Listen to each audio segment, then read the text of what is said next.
नमस्ते मुलांनो. तर आज आपण इतिहासाचा पाठ शिकणार आहोत. पाठाचं नाव आहे मराठ्यांचा स्वातंत्र्य संग्राम. छत्रपती शिवाजी महाराजांच्या मृत्यूनंतर संभाजी महाराज आणि छत्रपती राजाराम महाराज यांनी कसा लढा दिला, मराठ्यांसाठी कसा लढा दिला मुघलांच्या विरोधात, त्या संदर्भातली याच्यामध्ये गोष्ट दिलेली आहे. पण इथे जे म्हटले मराठा, तर मराठा हे जातीवाचक नाही आहे, तर ते मराठा हा शब्द जो आहे तो केवळ महाराष्ट्रात राहणारे लोक या अर्थाने मराठा हा शब्द प्रयोग इथे करण्यात आलेला आहे. तर त्यांनी कसा पराक्रम गाजवला, कसा विरोध केला किंवा कसा लढा दिला ते आपण ह्या पाठात बघणार आहोत.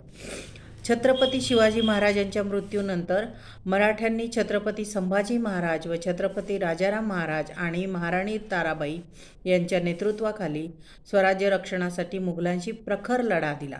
या 27 वर्षांच्या प्रदीर्घ लढ्याला मराठ्यांचा स्वातंत्र्य संग्राम असं म्हणतात. इसवी सन 1682मध्ये तर खुद्द औरंगजेब बादशाह दक्षिणेत चालून आला तरी देखील मुघलांबरोबरच्या या संग्रामात अनेक अडचणींवर मात करून मराठे विजयी झाले. हा स्वातंत्र्य संग्राम म्हणजे भारताच्या इतिहासातील एक रोमहर्षक तेजस्वी कालखंड आहे. आपण या पाठात स्वातंत्र्य संग्रामाचा अभ्यास करणार आहोत. म्हणजे शिवाजी महाराज वारले, मागच्या पाठामध्ये आपण त्यांचे सगळं कार्य वगैरे बघितलं.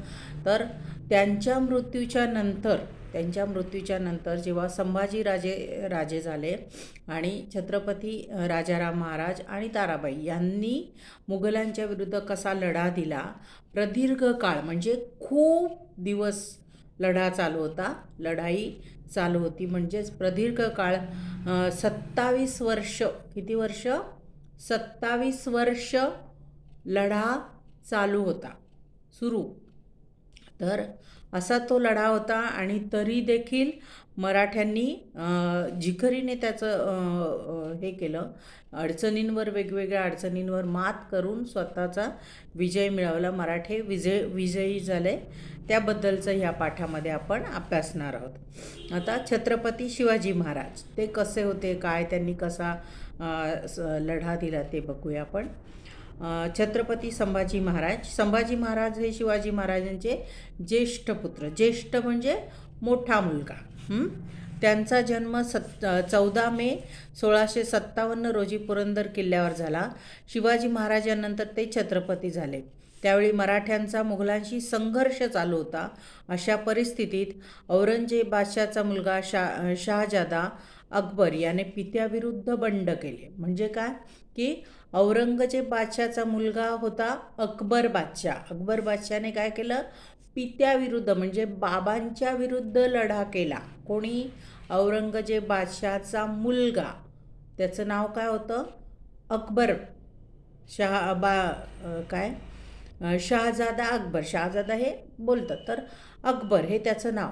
तर याने काय केलं, बाबाच्या विरुद्ध म्हणजे त्याच्या वडिलांच्या विरुद्ध लढा केला, बंड केलं की नाही, मला तुमची मतं पटत नाही किंवा मला स्वतः राजा व्हायचं, अशा अर्थाने त्यांचं आपसातलं भांडण जे होतं ते युद्धाच्या स्वरूपात पुढे आलं. आणि त्याचे पारिपत्य करण्यासाठी बादशाह स्वतः 1682मध्ये दक्षिणेत आला. म्हणजे की हा आपल्या विरुद्ध बंड करतो म्हणून त्याच्या विरुद्ध लढाई करण्यासाठी हा औरंगजेब बादशाह पुढे दक्षिणेमध्ये आलेला होता.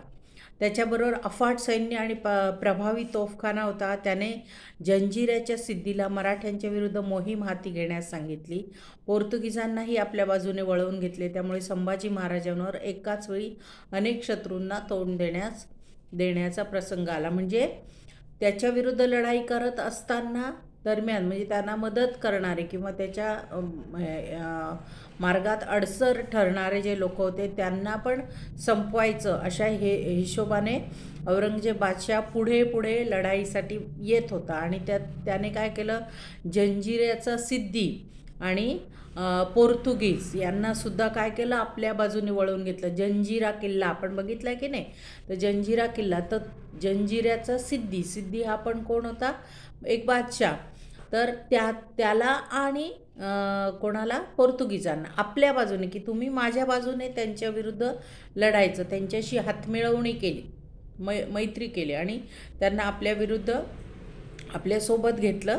आणि त्यामुळे काय झालं, शिवाजी महाराजांचे जे शत्रू सैन्य होते त्याची संख्या वाढत गेली. एका वेळी 3-3 जणं, कारण सिद्धी, पोर्तुगीज आणि औरंगजेब बादशाह असे 3 शत्रू संभाजी महाराजांसाठी निर्माण झाले. संभाजी महाराजांची कारकीर्द ही शिवाजी महाराजांनंतर झालेल्या मराठ्यांच्या स्वातंत्र्य संग्रामाचे पहिले पर्व होय. महाराजांनी आपल्या कारकिर्दीतच त्यांना मुलकी राज्यकारभाराचे आणि लष्करी मोहिमांचे उत्कृष्ट शिक्षण दिले होते. म्हणजे शिवाजी महाराजांनी संभाजीराजांना लढाई कशी करायची किंवा राज्यकारभार कसा करायचा याचं सगळं ट्रेनिंग दिलेलं होतं. वयाच्या 14व्या वर्षापासून ते राज्यकारभार आणि सैन्याचे आधिपत्य यात लक्ष घालू लागले होते. म्हणजे त्यांचं वय जेव्हा 14 वर्षाचं होतं तेव्हापासूनच संभाजीराजे शिवाजीराजांच्या सोबत कारभार कसा करायचा किंवा लढाईच्याबद्दल कसा विचार करायचा, कसे निर्णय घ्यायचे याचं सगळं काम ते बघत होते. युवराज असतानाच त्यांनी मुघलांच्या आणि आदिलशाच्या अनेक प्रदेशांवर स्वाऱ्या केल्या होत्या आणि त्यांच्या युद्ध कौशल्याचे वर्णन करताना त्यावेळचा फ्रेंच प्रवासी ॲबे कॅरे म्हणतो, हा युवराज लहान असला तरी धैर्यशील आणि आपल्या पित्याच्या कीर्ती साजेल असा शूरवीर होता. म्हणजे त्यांचं युद्ध करण्याचं कौशल्य इतकं छान होतं की त्या काळचा जो हा होता युद्ध कौशल्याचं वर्णन करण्यासाठी त्या काळचा फ्रेंच प्रवासी, म्हणजे फ्रेंचहून भारत बघण्यासाठी आलेला जो प्रवासी होता त्याने काय वर्णन केलं की हा युवराज म्हणजे राजाचा मुलगा, युवराज हा जरी छोटा असला तरी सुद्धा तो इतका शूरवीर आहे की त्याचं जे धैर्य आहे ते त्याच्या पित्याच्या कीर्तीला, म्हणजे शिवाजी महाराजांचे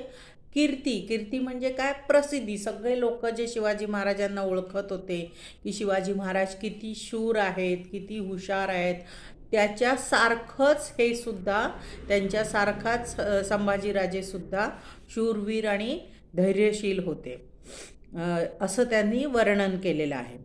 संभाजी महाराज छत्रपती झाल्यावर मराठ्यांचा मुघलांशी संघर्ष अधिकच तीव्र झाला. काबूलपासून कन्याकुमारीपर्यंत मुघलांचा एकछत्री अंमल निर्माण करण्याचा औरंगजेबचा उद्देश होता. बघा, म्हणजे काबूलपासून कन्याकुमारी म्हणजे सगळीकडे आपलाच अंमल असला पाहिजे, आपलंच राज्य असलं पाहिजे असा औरंगजेबाचा विचार होता. आणि म्हणून त्याने काय केलं, आपली प्रचंड लष्करी आणि आर्थिक शक्ती शक्तीने मराठ्यांचे राज्य साफ बुडवून टाकायचे. म्हणजे त्याने विचार केला की सगळीकडे आपलं साम्राज्य असलं पाहिजे. म्हणून मराठ्यांना संपवण्यासाठी त्याने काय केलं, आपली जे खूप सैनिक आणि खूप पैसा पण लागतो, सैनिक जेवढं जास्त तेवढं त्यासाठी तिकडून इकडे येणं किंवा युद्ध करणं या सगळ्यासाठी पैसा पण लागतो. तर लष्कर आणि पैसा ह्या दोघांची सांगड घालून सगळ्या मराठ्यांना संपवून टाकायचं, बुडवून टाकायचं असा त्याने विचार केला. हे त्याचं स्वप्न होतं. पण काय झालं बघूया.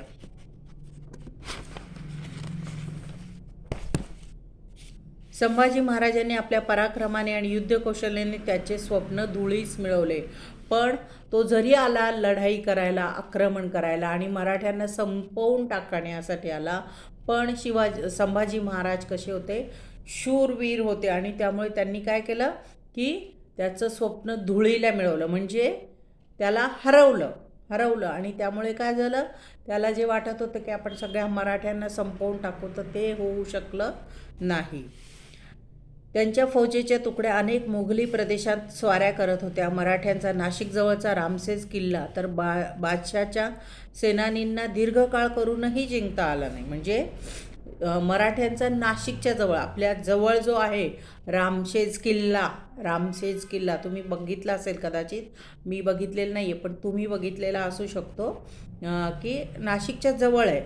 तो किल्ला जो आहे, तो किल्ला बादशाच्या सैन्याने खूप दिवस लढाई चालू होती, पण त्यांना तो जिंकता आला नाही. कारण काय, संभाजी महाराजांच्या सैन्याने पूर्णपणे त्याचं रक्षण केलं आणि त्यांना तो जिंकू दिला नाही. त्यामुळे अत्यंत संतापाने त्याने आपल्या डोक्यावरचे पागोटे जमिनीवर आपटले आणि प्रतिज्ञा केली, मी संभाजीचा पाडाव करीपर्यंत पुन्हा पागोटे घालणार नाही. संभाजी महाराजांनी औरंगजेबाला इतके हतबल करून टाकले होते, म्हणजे ती लढाई करून तो किल्ला ताब्यात घेता आला नाही. तर बादशाह इतका चिडला की त्याने त्याच्या डोक्यावर जे काही पागोटं घातलेलं असतं ते असं काढून फेकलं आणि त्याने सांगितलं की जोपर्यंत मी संभाजीला ठार मारत नाही किंवा त्याला संपवत नाही तोपर्यंत मी हे पागोटं डोक्यावर घालणार नाही. म्हणजे अशी त्याने शपथ घेतली, प्रतिज्ञा केली. पण त्याला ते करता आलं नाही. म्हणजे खूप वर्ष त्याला ते संभाजीचं पारिपत्य करता आलं नाही, म्हणजे त्यांना ठार मारता आलं नाही. आलं लक्षात? आता पुढे सिद्धीविरुद्धची मोहीम हा झाला. औरंगजेबाच्या विरुद्ध संभाजीराजांनी काय काय केलं ते आपण थोडक्यात बघितलं. आता सिद्धीविरुद्धची मोहीम म्हणजे जंजिऱ्याचा सिद्धी जो होता त्याच्या विरुद्ध लढाई करताना संभाजी महाराजांनी काय केलं ते आपण बघूया. जंजिऱ्याचा सिद्धी मराठी मुलखात उपद्रव देत असे. मराठ्यांच्या मुलखावर धाडी टाकून तो जाळपोळ, लुटालूट, अत्याचार करत असेल. घरात जसा उंदीर तसा राज्यात सिद्धी असे त्याचे वर्णन सभासदाने केले आहे. संभाजी महाराजांनी 1682 त्याच्या विरुद्ध मोहीम उघडली. त्यांच्या सैन्याने त्याच्या ताब्यातील दंडराजपुरी किल्ल्याला वेढा घातला आणि जंजिऱ्यावरही तोफांचा भडीमार केला. परंतु त्याचवेळी मुघलांचे सैन्य स्वराज्यावर चालून आले. त्यामुळे जंजिऱ्याची मोहीम अर्धवट सोडून संभाजी महाराजांना मागे फिरावे लागले. तर सिद्धी जो होता तो म्हणजे इतका वाईट माणूस होता की तो काय करायचा, महाराष्ट्रामध्ये होता, जंजिरा किल्ला कुठे, महाराष्ट्रातच आहे. तर तो काय करायचा, महाराष्ट्रातल्या सगळ्या जनतेला त्रास देणं, नंतर त्यांच्या जाळपोळ करायची, म्हणजे शेतं पिकं असतील त्याला जाळून टाकायचं किंवा तिथलं सगळं लुटून न्यायचं, पैसे लुटून न्यायचे, बायकांवरती अत्याचार करायचे, मुलांना त्रास द्यायचे, असं म्हणजे सगळ्या जनतेवरती त्रास द्यायचा, अत्याचार करायचा आणि सगळं जाळपोळ लुटालूट करायचं. म्हणजे जसं उंदीर जर घरामध्ये शिरला तर काय होतं की कपडे असतात ते कुरतडून टाकतो, वह्या पुस्तकं कुरतडून टाकतो, सगळीकडे घाण करतो, हो की नाही. म्हणजे आपल्याला अक्षरशः नको वाटतं की आपल्या घरामध्ये उंदीर यायला नको, कारण तो सगळं घर कसं खराब करून टाकतो. सेम तसं हा सिद्धी होता असं सभासदाने म्हणजे इतिहासकाराने लिहून ठेवलेलं आहे की जसा घरात उंदीर तसा राज्यामध्ये म्हणजे महाराष्ट्र राज्यामध्ये सिद्धी होता, की तो पण नकोसा वाटत होता सगळ्या लोकांना. म्हणून त्याला हरवायचं म्हणून संभाजी महाराजांनी आक्रमण वगैरे केलं, मोहीम उघडली म्हणजेच आक्रमण केलं. पण त्याच्या ताब्यातील दंडराजपुरी हा किल्ला वेढा घातला आणि तो वेढा घातला या किल्ल्याला, आणि जंजिरा किल्ला जो आहे त्याच्यावर पण तोफांचा भडीमार केला. त्याचं म्हणजे तो किल्ला जिंकायचा होता, पण त्याचवेळी काय झालं, मुघलांचं सैन्य महाराष्ट्रावर चालून आलं. त्यामुळे नाईलाजास्तव ही मोहीम अर्धी सोडून त्यांना परत मुघलांचा बंदोबस्त करण्यासाठी परत यावं लागलं. म्हणून जंजिरा किल्ला जिंकता आला नाही. म्हणजे तुम्ही कधी वाचलं तर तुमच्या लक्षात येईल की इतिहासामध्ये की जंजिरा किल्ला आपल्याला जिंकता आला नाही. शिवाजी महाराजांना किंवा संभाजी महाराजांना जंजिरा किल्ला आपल्या ताब्यात घेता आला नाही. एवढा एकमेव किल्ला आहे की तो ताब्यात घेता आला नाही. का घेता आला नाही? कारण त्याच वेळी काय होतं, सिद्धीच्या बरोबर युद्ध करायचं, शत्रू होताच. मुघलांनी पण आक्रमण केलं, पोर्तुगीज पण शत्रू होते, सगळीकडनं त्यांच्यावरती दबाव येत होता. आणि त्यामुळे जेव्हा जंजिऱ्याच्या विरुद्धचं लढाई चालू होती तेव्हा मुघलांनी पण आक्रमण केलं. म्हणून हे युद्ध अर्धवट सोडून त्यांना मुघलांचा बंदोबस्त करण्यासाठी जावं लागलं आणि त्यामुळे जंजिरा किल्ला जिंकता आला नाही. इथपर्यंत कळलं. आता पुढे आहे पोर्तुगीजांविरुद्धची मोहीम.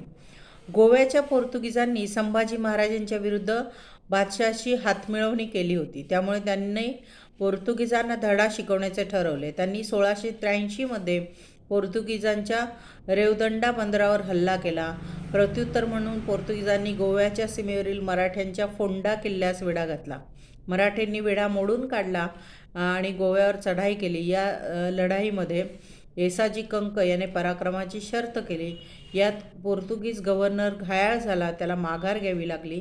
संभाजी महाराजांनी त्याचा पाठलाग केला आणि पोर्तुगीज मोठ्या संकटात सापडले. याचवेळी मुघलांनी दक्षिण कोकणावर आक्रमण केल्याची बातमी संभाजी महाराजांना मिळाली.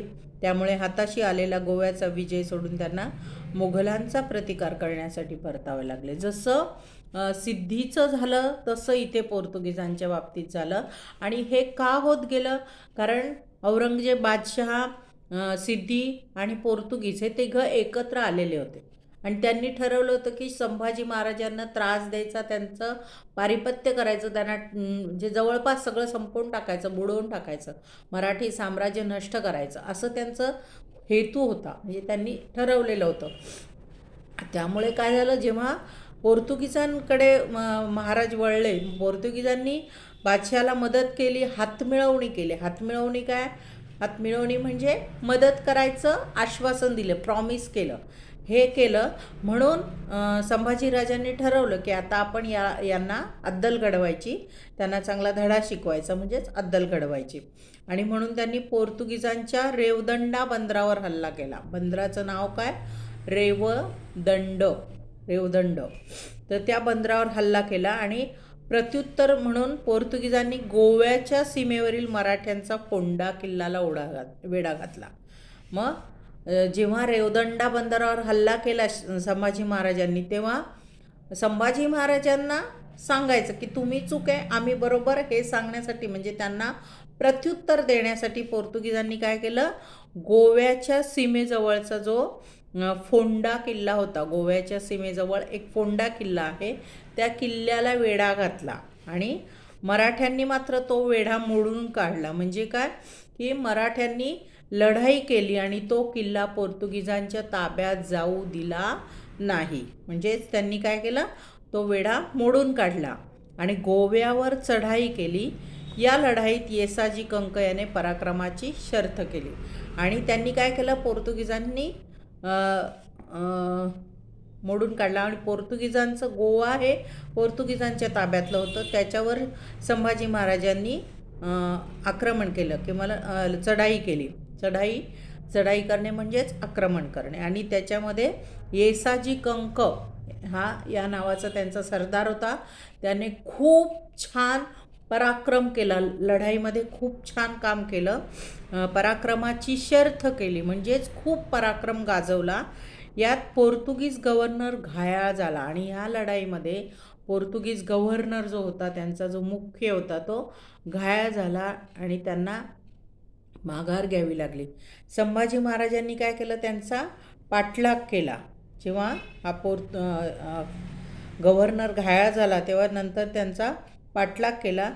पोर्तुगीज संकटात सापडले. पण त्याच वेळी काय झालं, जेव्हा आता पोर्तुगीज संकटात सापडले होते, त्यांना म्हणजे काय म्हणता येईल, दबोचून त्यांना हे करून संभाजी महाराज पूर्णपणे यशस्वी झाले असते.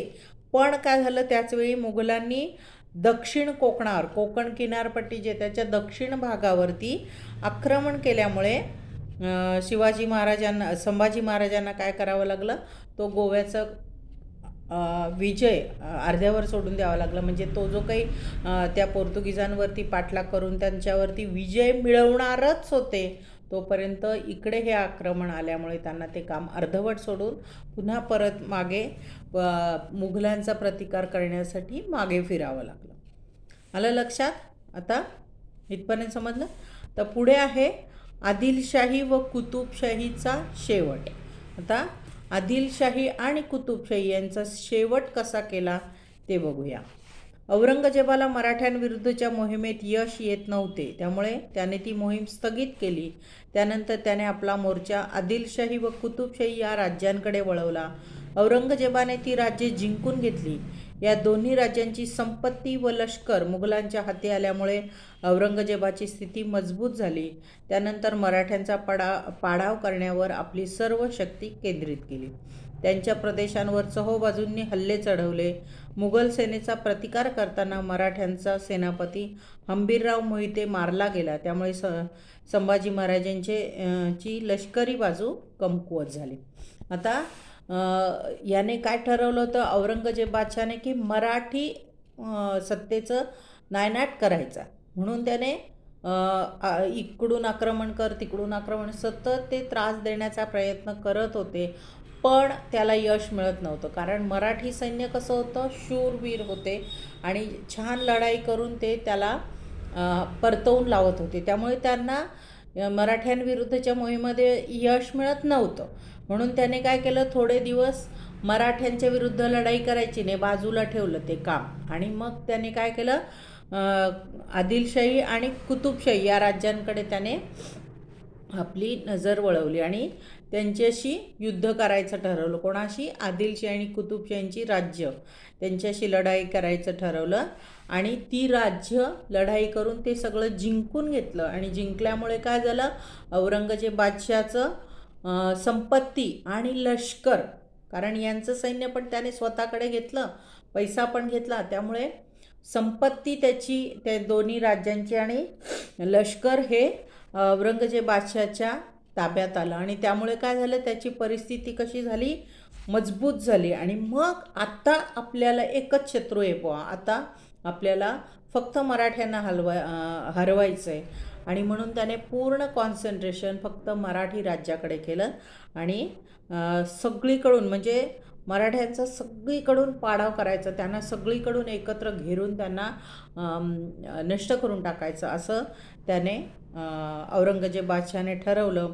आणि त्यामुळे तशा पद्धतीने त्याने स्वतःची चाल सुरू केली. चाल म्हणजे सगळीकडनं त्याने हल्ले करायला सुरुवात केली. आणि मुघल सेनेचा प्रतिकार करताना, म्हणजे हे मुघलांच्या विरुद्ध लढाई करता करता हंबीरराव मोहिते हे जे काही त्यांचे मुख्य सेनापती होते ते मारले गेले. आणि त्यामुळे संभाजी महाराजांची लष्करी बाजू थोडी कमकुवत झाली. म्हणजे कसं असतं माहिती आहे का, लढाई करताना सैनिकांच्या याच्यातला जो मुख्य असतो तो जर मारला गेला तर बाकीचे सैनिकांचं जे काही मनोधैर्य असतं ते कमी होतं, की नाही बाबा आपला मुख्य मेला, आता आपण काय करायचं, असं त्यांचं जे हे असतं मनामध्ये जी खंबीरपणा असतो तो कमी कमी होतो. म्हणजेच काय होतं, त्यांचं मनोधैर्य खचतं. आणि मग तशा पद्धतीने संभाजी महाराजांचं लष्करी बाजू कमकुवत झाली. कळलं इथपर्यंत? आता पुढे संभाजी महाराजांचा मुलकी कारभार. मुलकी कारभार म्हणजे राज्यातला कारभार कसा. संभाजी महाराजांनी युद्धाच्या या धामधुमीत आपल्या मुलकी राज्यकारभाराकडे दुर्लक्ष केलं नाही. म्हणजे जरी सगळीकडून शत्रू शत्रू शत्रू शत्रू होते, त्यांच्याशी लढाया करण्यामध्ये संभाजी महाराज जरी गुंतले होते, तरीसुद्धा आपलं जे राज्य आहे त्या राज्यातले लोक आहेत त्या सगळ्यांकडे किंवा त्यांच्या सोयी किंवा सुविधा याच्याकडे दुर्लक्ष त्यांनी होऊ दिलेलं नव्हतं. त्यांनी शिवरायांच्या काळातील चोख न्याय व महसूल व्यवस्था तशीच पुढे चालू ठेवली होती. स्वराज्य विरुद्ध बंडखोर करणाऱ्यांना तसेच सामान्य प्रजेला त्रास देणाऱ्या वतनदारांना त्यांनी कठोर शासन केले. महाराणी येसूबाईंना राज्यकारभाराचे अधिकार दिले, त्यांचा स्वतःचा शिक्का करून दिला. शिवरायांचे प्रजाहिताचे धोरण त्यांनी आपल्या कारकिर्दीत पुढे चालवले. संभाजी महाराजांचा संस्कृतसह अनेक भाषा अवगत होत्या. त्यांनी ग्रंथलेखनही केले होते. राजनीतीवरील प्राचीन भारतीय ग्रंथांचे अवलोकन करून त्याचे सार बुधभूषण या ग्रंथात त्यांनी मांडले होते. तर म्हणजे जेव्हा सगळीकडून शत्रू हल्ले करत होते त्यामुळे संभाजी महाराज युद्धामध्ये गुंतलेले होते, पण तरीसुद्धा आपलं जे राज्य आहे त्या राज्यात राहणारे जे दुसरे सर्वसामान्य लोक आहेत त्यांच्या सोयी त्यांनी बघितल्या. त्यासाठी त्यांनी त्यांच्या पत्नी येसूबाई यांना अधिकार दिले होते की तू मी नसताना तू हे काम बघायचं, सगळ्या लोकांच्या सोयी बघायच्या, न्यायव्यवस्था बघायची. आणि जे शिवाजी महाराजांनी अष्टप्रधान मंडळ निर्माण केलेलं होतं शिवाजी महाराजांनी त्या अष्टप्रधान मंडळाचं जसं जसं काम चालू होतं, तर संभाजी महाराजांनी सेम तसं प्रकार चालू ठेवलेला होता. म्हणजे न्यायव्यवस्था किंवा महसूल गोळा करणं किंवा हे जे काही राज्याचं कामकाज आहे ते त्याच पद्धतीने त्यांनी चालू ठेवलेलं होतं. आणि जे वतनदार जनतेला त्रास देत होते, वतनदार म्हणजे वतन व्यवस्था बघणारे जे लोक होते, की काही वेळा काय व्हायचं, काही लोकांना वतनदारी दिली त्यामुळे काय करायचे, ते आपल्या आधिपत्याखाली येणारे जे गावं किंवा शहरं असतील त्यातल्या लोकांना त्रास द्यायचे, की महसूल गोळा करण्याबाबत किंवा आणखी काही. तर अशा लोकांना कठोर शासन त्यांनी केलं होतं, म्हणजे कठोर शिक्षा केलेली होती. तर हे सगळं त्यांनी केलं आणि प्रजेच्या हिताकडे लक्ष देण्याचं काम त्यांनी मुख्यत्वे चालू केलेलं होतं. आणि त्यांना वेगवेगळ्या भाषा, संस्कृत आणि वेगवेगळ्या भाषा बोलता येत होत्या, लिहिता येत होत्या. मग त्यांनी काय केलेलं, त्यांनी ग्रंथलेखनही केलं होतं आणि राजनीतीवरील प्राचीन भारतीय ग्रंथाचे अवलोकन करून त्याचे सार बुधभूषण ग्रंथात मांडले होते. म्हणजे राजनीती म्हणजे राज्यकारभार कसाच करायचा, शत्रूशी कसा म्हणजे शत्रूला कसं हँडल करायचं किंवा आपल्या जनतेचं काम कसं करायचं, त्यांना सुखात कसं ठेवता येईल ते कसं, हे सगळं जे आहे, न्यायव्यवस्था कशी करायची, हे सगळं जे आहे ते मागच्या ग्रंथामध्ये त्यांनी वाचलेलं, नीट समजून घेतलं. आणि मग त्यांचा एक स्वतःचा जो ग्रंथ तयार केलेला होता त्याचं नाव होतं बुधभूषण. तर बुधभूषणमध्ये त्यांनी ते मांडलेले होते मुद्दे, की असं केलं पाहिजे, असं केलं पाहिजे, असं केलं पाहिजे, असे मुद्दे त्यांनी मांडलेलं होतं. तर तो त्यांचा ग्रंथ प्रसिद्ध होता. आता पुढे आहे संभाजी महाराजांचा मृत्यू. म्हणजे संभाजी महाराजांचं कामकाज आपण बघितलं, आता त्यांचा मृत्यू कसा काय झाला ते बघूया. औरंगजेब संभाजी महाराजांना नमवण्यासाठी प्रयत्नांची पराकाष्ठा करत होता. त्याने मरकरब खान याची नेमणूक कोल्हापूर प्रांतावर केली होती. महाराज कोकणातील संगमेश्वर येथे असल्याची बातमी त्यास कळली, तेव्हा त्याने छापा घालून संभाजी महाराजांना पकडले. बादशाहपुढे नेण्यात आल्यानंतर त्याच्यापुढे ते अतिशय बाणेदारपणाने वागले. मग बादशहाच्या हुकुमाने 11 मार्च 1689 रोजी अत्यंत अमानुषपणे त्यांना ठार मारण्यात आले. मराठ्यांचा हा छत्रपती स्वाभिमान न सोडता अत्यंत धीरोदात्तपणे मृत्यूला सामोरा गेला. त्याच्या बलिदानापासून प्रेरणा घेऊन मराठ्यांनी मुघलांविरुद्ध संघर्ष अधिकच तीव्र केला. म्हणजे बघा की संभाजी महाराज जे होते त्यांच्या विरुद्धचा राग या औरंगजेब बादशाच्या मनामध्ये इतका होता की त्यांना संपवायचंच हा त्याने निर्धार केलेला होता. आणि त्यासाठी त्याने मकरब खान नावाचा एक माणूस नेमला होता. आणि त्याने काय केलं, कोल्हापूर प्रांतावरती हल्ला केला. आणि त्यावेळी महाराज कोकणातील संगमेश्वर इथे होते हे त्याला बातमी कळली आणि गुप्तपणे त्याने त्यांच्यावर हल्ला केला आणि त्यांना पकडलं आणि औरंगजेब बादशाच्या समोर उभं केलं. अत्यंत म्हणजे खूप वाईट पद्धतीने त्या म्हणजे औरंगजेब बादशाने संभाजी राजांना वागणूक दिली.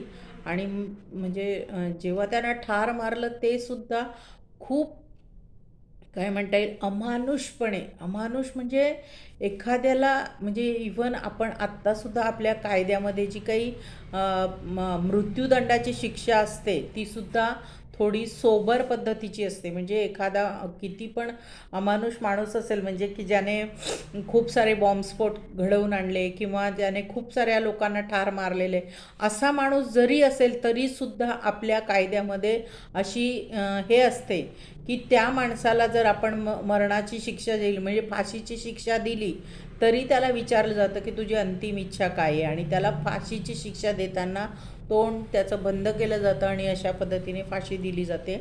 म्हणजे आपण काय करतो, माणुसकी मरतानाची शिक्षा देताना पण आपण माणुसकी हा प्रकार वापरत असतो. पण ह्या औरंगजेब बादशाहाकडे मात्र ती माणुसकी नावाचा प्रकार काहीही नव्हता. तर त्याने अत्यंत हीनपणे, अत्यंत अमानुषपणे यांना शिक्षा दिलेली. म्हणजे मला ते माहिती आहे, त्यामुळे मला ते बोलायची सुद्धा भीती वाटते. इतकं भयानक पद्धतीने त्यांना ठार मारलेलं होतं त्यांनी. आणि 11 मार्च 1689 रोजी त्याने अमानुषपणे त्यांना ठार मारण्यात आलं. आणि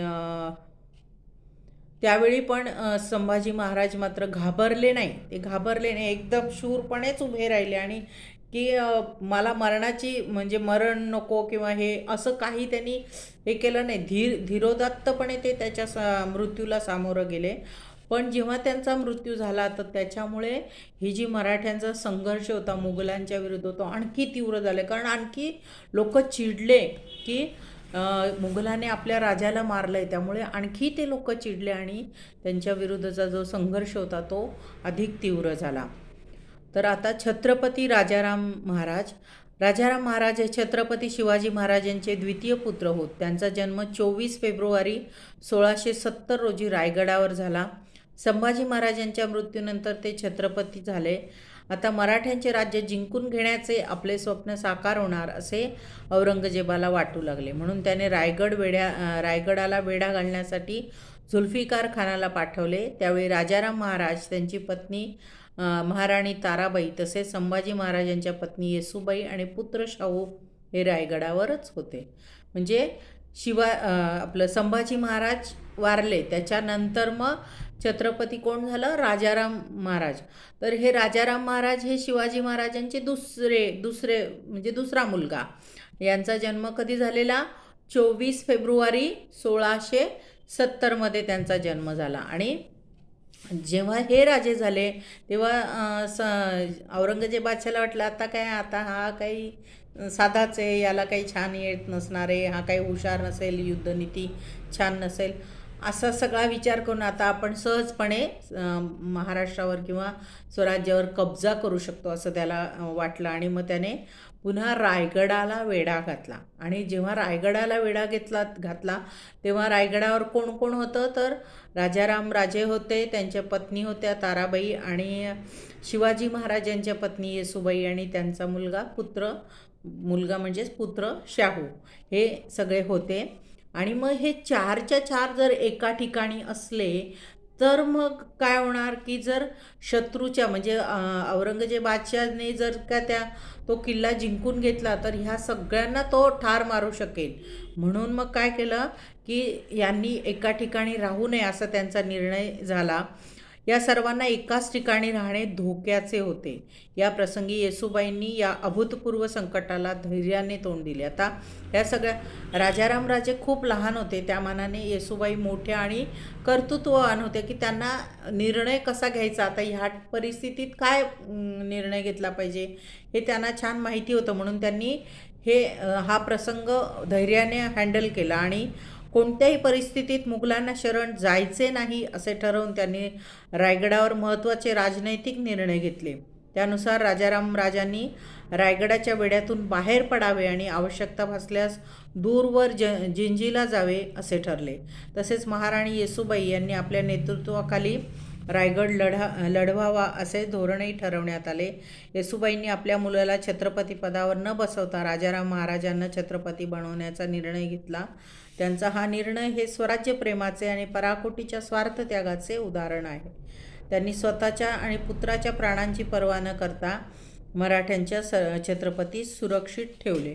म्हणजे त्यांनी काय केलं, राजाराम राजे आणि त्यांच्या पत्नी ताराबाई यांना कुठे केलं, जिंजीच्या किल्ल्यावरती पाठवलं, गुपचूपमध्ये पाठवलं आणि स्वतः रायगडावर राहून शत्रूशी लढा द्यायचा ठरवला. आणि त्यावेळी त्यांच्याबरोबर त्यांचा मुलगा शाहू होता. तर दोघांनी लढा दिला, त्या घाबरल्या नाही. शिवाय पुढे राजा होण्यासाठी किंवा छत्रपती होण्यासाठी माझा मुलगा पाहिजे असा स्वार्थी विचार पण त्यांनी केला नाही. तर त्यांनी आपल्या मुलाची पण पर्वा न करता त्यांच्या सुरक्षिततेची, राजाराम राजांच्या सुरक्षिततेचा त्यांनी विचार केला. समजलं? आता पुढे राजाराम महाराजांचे जिंजीला प्रयाण. म्हणजे राजाराम महाराज जिंजीला गेले तर कसे गेले, कारण रायगडाला वेढा पडलेला होता, मग ते तिथून कसे गेले. 5 एप्रिल 1689 रोजी राजाराम महाराज आपल्या काही सहकाऱ्यांसह रायगडाच्या वेढ्यातून निसटले. त्यांनी दक्षिणे जिंजीला जाण्याचा निर्णय घेतला. जिंजीचा किल्ला अभेद्य होता. हा किल्ला जिंकून घेणे मुघलांना सोपे नव्हते. प्रल्हाद निराजी, खंडो बल्लाळ, रूपाजी भोसले इत्यादी विश्वासू लोकांना बरोबर घेऊन महाराज जिंजीला पोचले. म्हणजे दक्षिणेकडे जे शिवाजी महाराजांच्या वेळी आपण ऐकलं आहे ना दक्षिणेतली मोहीम, त्यावेळी जिंजी किल्ल्याचं नाव ऐकलेलं आहे. तर संभाजीराजा येसूबाईंनी काय केलं की राजारामराजे यांना सांगितलं की तुम्ही जिंजीच्या किल्ल्यावरती जा. म्हणजे तो किल्ला कसा होता, मजबूत आणि अभेद्य किल्ला होता की त्या किल्ल्यावरून तो किल्ला जिंकून घेणं शत्रूला सोपं नव्हतं. म्हणून त्या किल्ल्यावर त्यांना पाठवलं. मग तिकडे पाठवताना त्यांच्यासोबत असे विश्वासू, जे त्यांना मदत करू शकणारे असे विश्वासू आणि शूर असे लोक त्यांनी पाठवले आणि त्यांना तिकडे पाठवून दिलं जिंजीच्या किल्ल्यावर. आता मराठ्यांच्या हालचाली. मुघल सामर्थ्यापुढे रायगड दीर्घकाळ लढवणे कठीण होते. मुघलांनी नोव्हेंबर 1689मध्ये रायगड ताब्यात घेतला आणि महाराणी येसूबाई आणि शाहू यांना कैद केले. जिंजीला जाताना राजाराम महाराजांनी मुघलांविरुद्धच्या संघर्षाची जबाबदारी रामचंद्रपंत अमात्य, शंकराजी नारायण सचिव, संताजी घोरपडे, धनाजी जाधव यांच्यावर सोपवली होती. आता जरी येसूबाईंनी लढा दिला, पण हा जो किल्ला होता शेवटी दीर्घकाळ लढा दिला पण शेवटी कुठेतरी ते थांबणारं होतं. कारण त्यांचं सैन्य, त्यांचं ताकद, लष्करी ताकद ह्याच्यापुढे ही थोडी ताकद कमी पडली आणि त्यामुळे त्यांनी काय केलं, रायगड ताब्यात घेतला कोणी, मुघलांनी. आणि मग त्यामुळे काय झालं,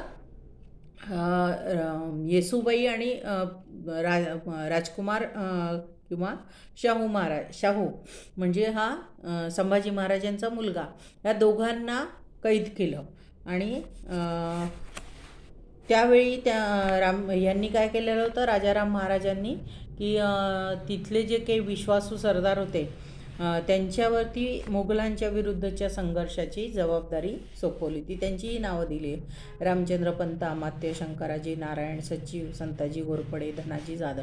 हे त्या लोकांची नावं आहेत की त्यांना सोपवलं होतं की रायगडाची सुरक्षितता बघितली गेली पाहिजे आणि संघर्ष करताना त्यांनी ते काम बघितलं गेलं पाहिजे असं. मराठ्यांच्या दृष्टीने परिस्थिती आणीबाणीची होती. औरंगजेबाने मराठ्यांच्या सरदारांना वतने आणि जहागिरी देऊन आपल्या बाजूला वळवून घेतले. त्यांना शह देण्यासाठी राजाराम महाराजांनी तेच तंत्र वापरले. मुघल प्रदेश जिंकल्यास त्या प्रदेशाची जहागिरी तो प्रदेश जिंकणाऱ्या सरदारास दिली जाईल असे आश्वासन देण्यात आले आणि छत्रपतींच्या या आश्वासनानंतर अनेक पराक्रमी सरदार पुढे आले. त्यांनी मुघल प्रदेशावर धडाक्याने आक्रमणाला सुरुवात केली. मुघल सेनानींना पराभूत केले. या पराक्रमात संताजी धनाजी आघाडीवर होते. त्यांचे अनपेक्षित हल्ले, गनिमी कावा या युद्धतंत्रामुळे मुघलांना आपल्या प्रचंड साधनसामग्रीचा व अवजड तोफखान्यांचा उपयोग करणे कठीण झाले. फारसे किल्ले, प्रदेश, खजिना ताब्यात नसताना मराठ्यांनी त्यांना सळो की पळो करून सोडले. एकदा तर संताजी घोरपडे आणि विठ्ठोजी चव्हाण यांनी बादशाहच्या छावणीवर अचानक हल्ला करून त्यांच्या तंबूवरील सोन्याचा कळस कापून आणला होता.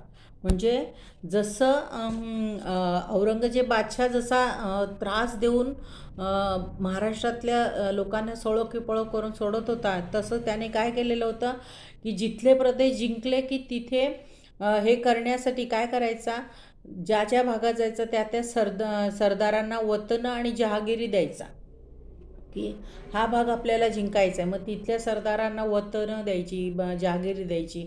मग ते सहजपणे ते जिंकलं जायचं, सहजपणे त्याच्या ताब्यात ते येऊन जायचं. मग हीच टॅक्ट नंतर राजाराम महाराजांनी वापरली. त्यांनी काय केलं की मुघलांच्या ताब्यात जे प्रदेश होते की जे आपल्याला जिंकायचे होते, त्यावेळी त्यांनी तसं म्हणजे डिक्लेअर केलं की जिंकल्यानंतर जे सरदार आश्वासन काय दिलं त्यांनी की मुघल प्रदेश जिंकल्यानंतर ज्या प्रदेशाची जहागिरी जो प्रदेश जिंकणारा असेल, म्हणजे जो सरदार ती प्रदेश जिंकून घेण्यास मदत केली त्याला ती जहागिरी देऊन टाकणार, जो प्रदेश जिंकणार त्याला ते देऊन टाकणार. असं केल्यामुळे काय झालं की लोकांमध्ये उत्साह निर्माण झाला की नाही, बादशाहला हरवायचं आणि बादशाहचा प्रदेश जिंकायचा. तर ह्याच्यामुळे ते वाढत गेलं. म्हणजे जसं बादशहाने केलं तसंच यांनी केलं आणि मग सगळ्या मुघल सैनिकांना किंवा मुघलांना त्यांनी सळोकेपळो करून सोडलं.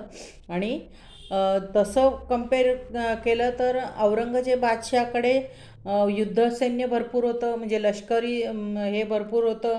नंतर साधनसामग्री होती आणि त्या मानाने आपल्याकडे कमी होती, म्हणजे त्या मानाने मराठ्यांकडे कमी होती. पण तरीसुद्धा मराठ्यांनी मुघल सैन्याला किंवा मुघलांना सळोकीपळो करून सोडलं होतं.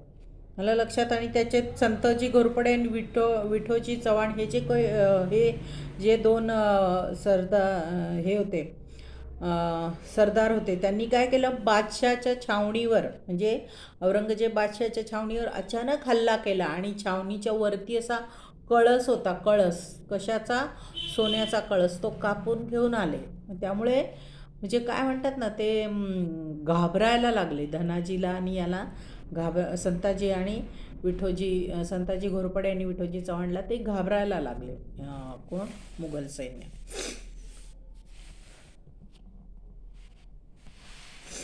जिंजीला वेढा. आता पुढे राजाराम राजे कुठे गेले होते, जिंजीच्या किल्ल्यावरती ते तिथे थांबलेले होते. तर त्या किल्ल्याला पण वेढा घातल्यानंतर काय झालं बघूया. रायगड ताब्यात घेतल्यावर बादशहाने जुल्फिकार खानाला दक्षिणे जिंजीच्या स्वारीवर पाठवले. त्याने जिंजीला वेढा घातला. मराठ्यांनी जिंजीचा किल्ला जवळपास 8 वर्ष निकराने लढवला. संताजी आणि धनाजी यांनी वेढा घातलेल्या मुघल सैन्यावर बाहेरून प्रखर हल्ले चढवले. अखेरीस राजाराम राजे वेढ्यातून बाहेर पडून परत महाराष्ट्रात परतले. नंतर जुल्फिकार खानाने जिंजीचा किल्ला जिंकून घेतला. तर राजाराम राजे जिंजीच्या किल्ल्यावर होते म्हणून त्या किल्ल्याला वेढा घालायचा ठरवला औरंगजेब बादशहाने. आणि मग त्याने काय केलं, जुल्फिकार खानाला सांगितलं की तू त्या किल्ल्याला वेढा घाल आणि तो किल्ला ताब्यात घे. पण मग तो किल्ला ताब्यात घेताना त्यांनी खूप म्हणजे जवळपास 8 वर्ष ते युद्ध चालू होतं. तो वेढा कायम होता. पण काही सैन्य बाहेरून कोण होतं, संताजी आणि धनाजी हे काय बाहेरून त्या सैन्यावर हल्ले करायचे. आतून पण वेगळे सैन्य, म्हणजे किल्ला त्याच्या आतून लढणारे सैन्य वेगळे, किल्ल्याच्या भोवती मुघलांचं सैन्य आणि बाहेरून हे संताजी धनाजीचं सैन्य, असे लढाई ती चालू होती. आणि त्यामुळे काय झालं, त्याच्यातून पण मग राजाराम राजे निसटले, कारण तो किल्ला कुठे होता, दक्षिणेला. मग ते तिथून निसटले आणि ते पुन्हा महाराष्ट्रात परत आले महाराष्ट्रात परत आले. आणि मग नंतर जुल्फिकार खानाने तो किल्ला पण जिंकून घेतला. पण त्यांना राजाराम राजे हातात सापडले नाही, कारण त्यांना मेन सगळं ते संपवायचं होतं, पण राजाराम राजे सापडले नाही. राजाराम महाराज परत आल्यामुळे मराठ्यांचा जोर अधिकच वाढला. त्यांनी मुघलांच्या ताब्यातील खानदेश, वराड, बागलाण या प्रदेशांवर हल्ले चढवले. राजाराम महाराजांनी आपल्या समंजस वृत्तीने आणि मुत्सद्देगिरीने संताजी आणि धनाजी यांच्यासारख्या शेकडो मराठा वीर तयार केले. त्यांच्या स्वराज्य रक्षणाची प्रेरणा निर्माण करून मोलाची कामगिरी पार पाडली. परंतु हे सर्व घडत असताना 2 मार्च 1700 राजाराम राजांचे अल्पशा आजाराने सिंहगडावर निधन झाले. म्हणजे राजाराम महाराज इकडे परत आले, महाराष्ट्रात परत आले. त्यामुळे महाराष्ट्रातले जे सैन्य होते त्यांना आणखी जोर आला की आपले राजे परत आले. त्यामुळे आणखी त्यांच्यामध्ये ताकद संचारली, उत्साह संचारला आणि ते ह्या शत्रू सैन्याला तोंड देऊ लागले. आणि यांनी काय केलं, संताजी धनाजी जसे होते, शूरवीर होते, मुत्सद्देगिरी, हुशार होते, शत्रूला कसं तोंड द्यायचं हे त्यांना छान माहीत होतं.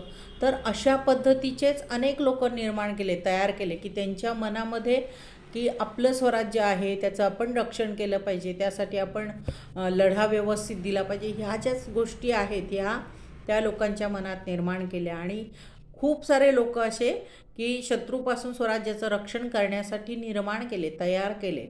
पण 2 मार्च 1700 राजाराम राजे थोडंफार ते आजारी पडले आणि मरण पावले. कुठे, सिंहगडावर. राजाराम महाराज विचारी आणि मनमिळावू स्वभावाचे होते. मराठी राज्यातील सर्व कर्तबगार माणसांना त्यांनी एकत्र आणले, त्यांची एकजूट केली, त्यांच्यात चैतन्य निर्माण केले. संभाजी महाराजांच्या मृत्यूनंतर 11 वर्षे त्यांनी औरंगजेबाला मोठ्या धैर्याने आणि चिकाटीने टक्कर दिली. अत्यंत कठीण समयी स्वराज्याचे संरक्षण ही राजाराम महाराजांची सर्वात मोठी कामगिरी. म्हणजे जसे शिवाजी महाराज होते तसेच संभाजी महाराज होते आणि तसेच राजाराम महाराज होते, की त्यांच्या पराक्रमामध्ये किंवा मुत्सद्देगिरी, प्रेमळपणा, सगळ्या लोकांबद्दलची आपुलकी, माया ह्या गोष्टी कधीही कमी झाल्या नाही, ह्या सगळ्यांमध्ये होत्या. आणि त्यांनी जवळपास संभाजी महाराजांच्या मृत्यूनंतर 11 वर्ष औरंगजेबाला मोठ्या धैर्याने टक्कर दिली आणि ही त्यांची सर्वात मोठी कामगिरी आहे. रियासतकार गो. स. सरदेसाई यांनी छत्रपती राजाराम राजे यांचे वर्णन करताना स्थिर बुद्धी अशा विशेषणाचा उपयोग केला. स्थिर बुद्धी म्हणजे कशी? त्यांची बुद्धी स्थिर होती, म्हणजे शांत होते, ते विचार करायचे, घाईघाईमध्ये कोणता निर्णय घ्यायचा नाही, शांतपणे विचार करून निर्णय घ्यायचे, म्हणून त्यांना स्थिर बुद्धी असं त्यांचं विशेषण त्यांना दिलेलं होतं. आता महाराणी ताराबाई म्हणजे राजाराम राजे यांची पत्नी महाराणी ताराबाई. छत्रपती राजाराम राजांच्या मृत्यूनंतर औरंगजेबाला वाटले की आपण संघर्ष जिंकला, मात्र परिस्थिती उलट होती. औरंगजेब लढायांमागून लढाया जिंकत होता, पण त्याला युद्ध मात्र जिंकता येत नव्हते. अत्यंत विपरीत परिस्थितीत स्वराज्याचे नेतृत्व करण्यास राजाराम महाराजांच्या कर्तबगार पत्नी महाराणी ताराबाई पुढे आल्या. म्हणजे औरंगजेब बादशाह काय करत होता? हा प्रदेश जिंकला, तो प्रदेश जिंकला, तो म्हणजे छोट्या लढाया तो जिंकत होता, पण पूर्ण युद्धावर त्याचा कंट्रोल येत नव्हता. कारण त्याला मुख्य ह्या ज्या संभाजीराजे किंवा राजारामराजे किंवा येसूबाई होत्या किंवा ताराबाई होत्या, अशा सगळ्या शूरवीर लोकांशी त्याला मुकाबला करावा लागत होता. त्यामुळे युद्ध मात्र त्याला जिंकता येत नव्हते. आणि राजाराम राजेंची म्हणजे ते वारल्यानंतर मग त्यांची त्यावेळी जी विपरीत परिस्थिती होती, युद्धाची जी परिस्थिती होती, त्या परिस्थितीत अचानकपणे ताराबाईंना म्हणजे ती जबाबदारी आपल्यावर घ्यावी लागली किंवा नेतृत्व त्यांना करावं लागलं. मुघल इतिहासकार खाफी खान याने महाराणी ताराबाई यांचे वर्णन पुढील शब्दात केले आहे. ती बुद्धिमान आणि शहाणी होती. सैन्याची व्यवस्था आणि राज्यकारभार या बाबतीत नवऱ्याच्या हयातीतच तिचा मोठा लौकिक होता. छत्रपती राजाराम महाराजांच्या मृत्यूनंतर महाराणी ताराबाईंनी आपल्या सरदारांच्या सहाय्याने अत्यंत प्रतिकूल परिस्थितीत स्वराज्याचा संघर्ष नेटाने पुढे चालू ठेवला. औरंगजेबाने सातारा, पन्हाळा ही मराठ्यांची ठिकाणे जिंकली, तर मराठींनी मुघलांच्या मध्य प्रदेश, गुजरात या प्रदेशांवर धडक मारली. ताराबाईंनी स्वतःचे क्षेत्र विस्तारले. कृष्णाजी सावंत, खंडेराव दाभाडे, धनाजी जाधव, नेमाजी शिंदे हे सरदार महाराष्ट्राबाहेर मुघलांविरुद्ध संघर्ष करू लागले. युद्धाचे पारडे बदलत असल्याची ती खूण होती. महाराणी ताराबाईंनी 7 वर्ष संघर्ष केला, राज्य राखले. सगळा कारभार एक हाती घेऊन सरदारांना स्वराज्य कार्यात जोडून घेतले. सिरोंच, मंदसौर, माळवा येथपर्यंत मराठा सरदार मुघलांविरुद्ध लढू लागले. खाफी खान लिहितो, राजारामाची बायको ताराबाईने विलक्षण धामधूम उडवली. ती तिच्या सैन्याच्या नेतृत्वाचे आणि मोहिमांच्या व्यवस्थेचे गुण प्रकर्षाने प्रकट झाले. त्यामुळे मराठ्यांचे आक्रमण आणि त्यांची धामधूम दिवसेंदिवस वाढत गेली. आता छत्रपती राजाराम राजांच्या मृत्यूनंतरही पूर्ण परिस्थिती अशी प्रतिकूल होती की युद्ध जो कालावधी होता युद्धाचा तो काही संपत नव्हता. पण अशी परिस्थिती असताना देखील ताराबाईने एकदम धीराने म्हणजे ह्या सगळ्या परिस्थितीला तोंड द्यायचं ठरवलेलं होतं. आणि तिचा सैन्य व्यवस्था आणि राज्यकारभार याबाबत तिचा जो काही गुण होता तो खूप उत्कृष्ट होता. आणि तो तिचा लौकिक किंवा तिची प्रसिद्धी त्याबाबतची ही तिचा नवरा असताना म्हणजे राजाराम राजे असतानाच दिसून येत होतं. आणि नंतर जेव्हा औरंगजेब बादशाह महाराष्ट्रामध्ये धुमाकूळ घालत होता, महाराष्ट्रातले वेगवेगळे प्रांत तो जिंकून घेत होता, त्याचवेळी इकडे त्याच्या भागातले म्हणजे मुघलांचे मध्य प्रदेश, गुजरात ह्या भागांवरती मराठ्यांनी धडक मारून ते प्रदेश जिंकून घेतलेले होते. आणि हा जो कालावधी होता, युद्धाचा कालावधी किंवा युद्धाचं जे काही वातावरण होतं, हे जवळपास 7 वर्ष ताराबाईंनी युद्ध केलं. आणि ते केल्यानंतर मग नंतर सगळा स्वराज्याचा कारभार एक हाती घेतला. आणि अनेक काय म्हणता येईल शूरवीर सरदार त्यांनी स्वतःच्या कार्याला जोडून घेतले आणि मुघलांच्या विरुद्ध त्यांनी लढा दिला. तर अशा पद्धतीने त्यांचं हे कार्य दिसून येतं आहे. अशा प्रकारे छत्रपती शिवाजी महाराजांच्या पराक्रमाचा वारसा महाराणी ताराबाईंनी पुढे चालवला. मराठ्यांच्या या आक्रमक चढायांमुळे औरंगजेब बादशाह हताश झाला. सतत 25 वर्ष मुघल मराठे संघर्ष चालू होता. मराठ्यांचा पाडाव करणे मुघलांना जमले नाही. अशा परिस्थितीत औरंगजेब बादशहाचा 1707 अहमदनगर येथे मृत्यू झाला. त्याच्या मृत्यूबरोबरच मराठ्यांचा स्वातंत्र्य संग्राम समाप्त झाला. मराठ्यांचा हा स्वातंत्र्य संग्राम म्हणजे मुघल सत्ताधीशांनी बाळगलेली साम्राज्याची लालसा आणि मराठ्यांच्या मनातील स्वातंत्र्याची आकांक्षा यातील लढा होता. यात मराठ्यांचा विजय झाला. इतकेच नव्हे तर नंतरच्या काळात औरंगजेबाच्या मृत्यूमुळे निर्माण झालेली राजकीय पोकळी भरून काढण्यात मराठे अग्रेसर ठरले.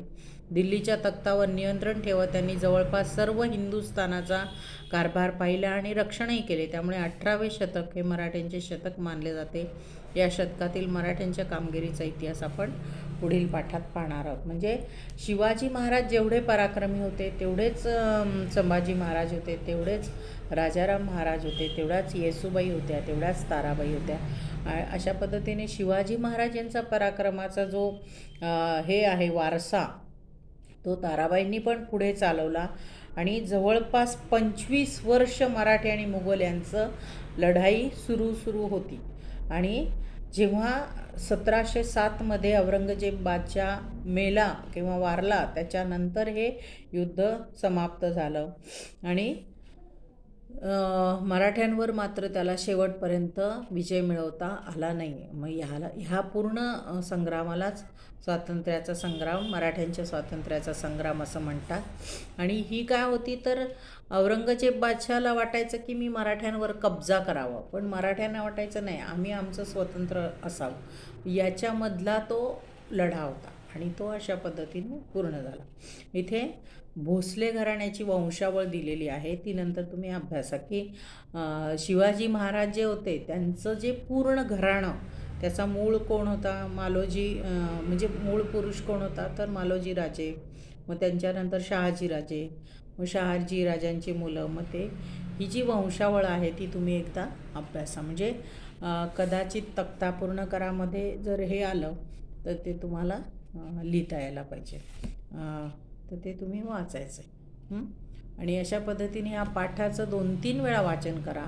पाठ सोपा आहे, फक्त आपल्याला ते पुन्हा पुन्हा वाचलं की मग आपल्याला ठिकाणं, कोणी लढाई केली, कधी लढाई केली, तो लढाईचा कालावधी कोणता किंवा कुठे झालं, हे सगळं जर पुन्हा पुन्हा वाचन केलं तर नीट लक्षात येईल. 2-3 वेळा धडा वाचायचा, व्हिडिओ बघायचा, धडा वाचायचा, व्हिडिओ बघायचा, असं जर केलं तर मग ते व्यवस्थित लक्षात येऊ शकतं. मला लक्षात, धडा वाचन करणं हे मात्र खूप महत्त्वाचं आहे. नंतर तुम्ही व्यवसाय सोडवायचे, आधी वाचन मात्र 2-3 वेळा धड्यांचं केलं पाहिजे. ओके, नमस्ते.